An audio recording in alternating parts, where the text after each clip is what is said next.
ਸ੍ਰੀ ਵਾਹਿਗੁਰੂ ਸਾਹਿਬ ਜੀ।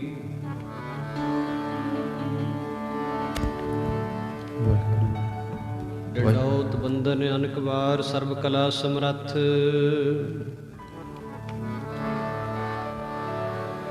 ਡੋਲਣ ਤੇ ਰਾਖੋ ਪ੍ਰਭੂ, ਨਾਨਕ ਦੇ ਕਰ ਹੱਥ। ਬਲਿਹਾਰੀ ਗੁਰ ਆਪਣੇ ਦਿਵਹਾੜੀ ਸਦਵਾ, ਜਿਨ ਮਾਨਸ ਤੇ ਦੇਵਤੇ ਕੀਏ,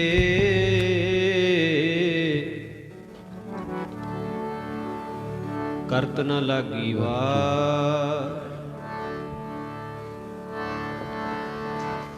ਵਾਹਿਗੁਰੂ